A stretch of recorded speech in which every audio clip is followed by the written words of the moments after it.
അസ്സലാമലൈക്കും, welcome back. ഇന്നത്തേത് നോമ്പ് തുറക്കുന്ന സമയത്ത് നമുക്ക് വെറൈറ്റി ആയിട്ടും എളുപ്പത്തിലും ഉണ്ടാക്കിയിട്ടെടുക്കാൻ വേണ്ടിയിട്ട് പറ്റിയ അടിപൊളി സ്നാക്സിൻ്റെ വീഡിയോ ആയിട്ടാണ് വന്നിട്ടുള്ളത്.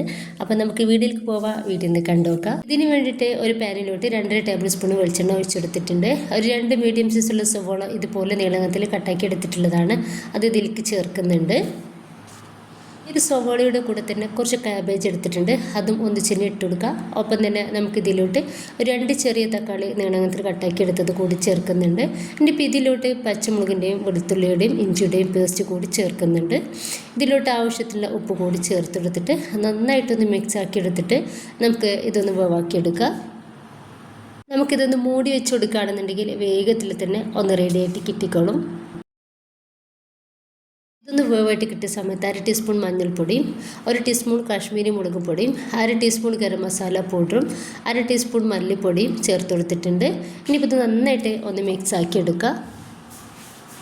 1-2 മിനിറ്റ് നമുക്കിതുപോലെ ഒന്ന് മിക്സ് ആക്കി കൊടുക്കുക. ഈ ഒരു പൊടിയുടെ പച്ചമണം മാറി കിട്ടും വരെ മതി. ഇനിയിപ്പോൾ ഇതിലോട്ട് ഞാൻ കുറച്ച് മല്ലിയുടെ ഇല കൂടി ചേർത്ത് കൊടുക്കുന്നുണ്ട്. നന്നായിട്ടൊന്ന് മിക്സ് ആക്കി എടുക്കുക. ഇത്രയേ ഉള്ളൂ. അപ്പോൾ ഇതിലോട്ടുള്ള ഫില്ലിങ് ഒന്ന് റെഡിയായിട്ട് കിട്ടിയിട്ടുണ്ട്. ഇനിയിപ്പോൾ ഒരു ബൗളിലോട്ട് ഞാൻ 1.5 കപ്പ് മൈദ ഇട്ട് കൊടുക്കുന്നുണ്ട്. ഇതിലോട്ട് ആവശ്യത്തിനുള്ള ഉപ്പ് കൂടി ചേർക്കാം. എന്നിട്ട് നന്നായിട്ടൊന്ന് മിക്സ് ആക്കി എടുക്കാം. അതിനുശേഷം ഒരു 2.5 ടേബിൾ സ്പൂണ് സൺഫ്ലവർ ഓയിലാണ് അതുകൂടി ഇതിലേക്ക് ചേർത്ത് കൊടുത്തിട്ട് നന്നായിട്ട് മിക്സ് ആക്കി എടുക്കുന്നുണ്ട്. ചെറിയ ചൂടുള്ള വെള്ളമാണ് എടുത്തിട്ടുള്ളത്. നമ്മൾ കുറേശ്ശായിട്ട് ഇതിലോട്ട് ഒഴിച്ചു കൊടുത്തിട്ട് കുഴച്ചെടുക്കുക. നമ്മൾ ചപ്പാത്തിയിലോട്ടൊക്കെ കുഴച്ചെടുക്കുന്ന ആ ഒരു രീതിയിലാണ് ഇതും കുഴച്ചെടുക്കേണ്ടത്.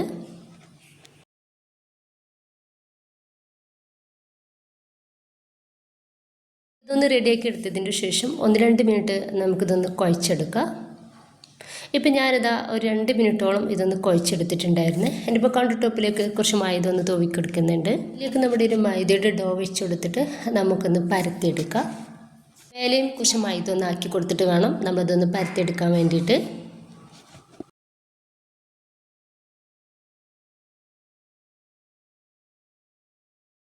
ഭയങ്കരമായിട്ട് കട്ടി വേണ്ട, എന്നാലത് കട്ടി കുറയും വേണ്ട, ഒരു രീതിയിൽ വേണം നമ്മളിതൊന്ന് പരത്തിയെടുക്കാൻ വേണ്ടിയിട്ട്. അപ്പോൾ റൗണ്ട് ഷേപ്പിൽ ഒന്നായി കിട്ടാൻ വേണ്ടിയിട്ട് ഞാനിതുപോലെ ഇഡ്ഡലി പാത്രത്തിൻ്റെ ഒരു മൂടിയാണ്, വലിയ മൂടിയാണ്, അത് വെച്ചിട്ട് ഇതൊന്ന് കട്ട് ചെയ്തെടുക്കുന്നുണ്ട്. ബാക്കി വന്നിട്ടുള്ള ഈ ഒരു മാവ് നമുക്കൊന്ന് മാറ്റി വെച്ചിട്ട് അതും ഇതുപോലെ ഒന്ന് റെഡിയാക്കി എടുക്കാവുന്നതാണ്. ഇപ്പോൾ നമ്മൾ ചെയ്തെടുക്കേണ്ടത് സെൻറ്ററിൽ ഇതുപോലെ ഒന്ന് കൊത്തിയതിൻ്റെ ശേഷം കത്തി വെച്ചിട്ട് ഒന്ന് കട്ട് ചെയ്തെടുക്കുക. നമുക്ക് എത്ര വലിപ്പമാണ് വേണ്ടത് അതിനനുസരിച്ച് നമുക്കിത് കട്ട് ചെയ്തെടുക്കാവുന്നതാണ്.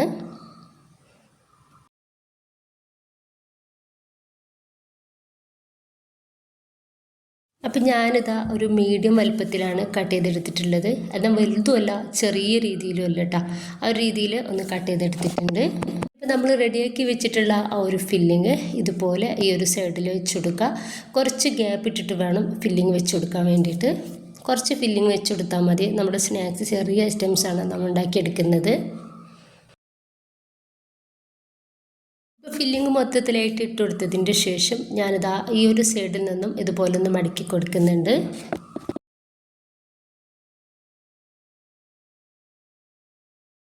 നല്ല ഭംഗിയുള്ള ഒരു ഷേപ്പിലാണ് നമ്മൾ ഈ ഒരു സ്നാക്സ് ഉണ്ടാക്കിയെടുക്കുന്നത്. വളരെ സിമ്പിളാണ് കേട്ടോ ഇത് ഉണ്ടാക്കിയിട്ട് എടുക്കാൻ വേണ്ടിയിട്ട്. ഞാനിത് 2 പ്രാവശ്യമായിട്ട് റെഡിയാക്കി എടുക്കുന്നുണ്ട്.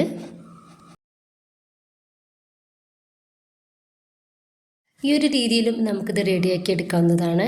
അപ്പോൾ ഇതാ 2 സൈഡിലും ഒന്ന് മടക്കി കൊടുക്കുക. അതല്ല ഇങ്ങനെ വേണ്ട എന്നുണ്ടെങ്കിൽ നമ്മൾ ഫസ്റ്റ് റെഡിയാക്കി എടുത്തില്ലേ ആ ഒരു രീതിയിൽ തന്നെ ചെയ്തെടുക്കാവുന്നതാണ്. നന്നായിട്ട് ചൂടായിട്ടുള്ള പാനിലേക്ക് നമുക്ക് സ്നാക്സ് ഓരോന്നായിട്ട് ഇട്ട് കൊടുത്തിട്ട് ഫ്രൈ ചെയ്തെടുക്കുക. ഒരിക്കലും മറ്റേ രീതിയിലായാലും എണ്ണ ഒന്നും കുടിക്കില്ല, പക്ഷെ ഒന്നുകൂടി കാണാൻ ഭംഗി നമ്മൾ ഇതുപോലെ ഒട്ടിച്ചെടുക്കാത്ത ആ ഒരു സ്നാക്സാണ്. സ്നാക്സൊക്കെ നമ്മൾ ഫ്രൈ ചെയ്തെടുക്കുന്ന സമയത്ത് മീഡിയം ടു ഹൈ ഫ്ലെയിമിന് ഇട്ടിട്ട് വേണം റെഡിയാക്കി എടുക്കാൻ വേണ്ടിയിട്ട്. അങ്ങനെ ആവുന്ന സമയത്ത് നമ്മുടെ സ്നാക്സിൽ തീരും എണ്ണ കുടിക്കാത്ത രീതിയിലാവും കിട്ടുക.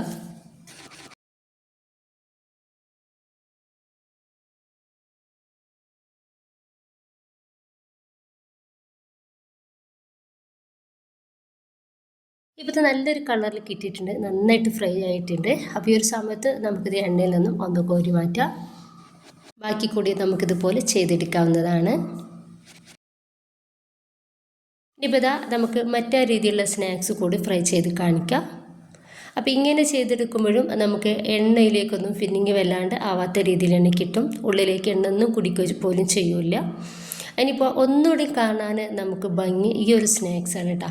ഇതുപോലെ റെഡിയാക്കുമ്പോഴാണ് കാണാനൊരു ഭംഗി കിട്ടുന്നത്. ഇനിയിപ്പോൾ നമുക്ക് തിരിച്ചു മറിച്ച് ഇട്ട് കൊടുക്കുക, എന്നിട്ടൊന്ന് റെഡിയാക്കി എടുക്കാവുന്നതാണ്. ഇതും നമുക്ക് എണ്ണയിൽ നിന്നും ഒന്ന് കോരി മാറ്റാം.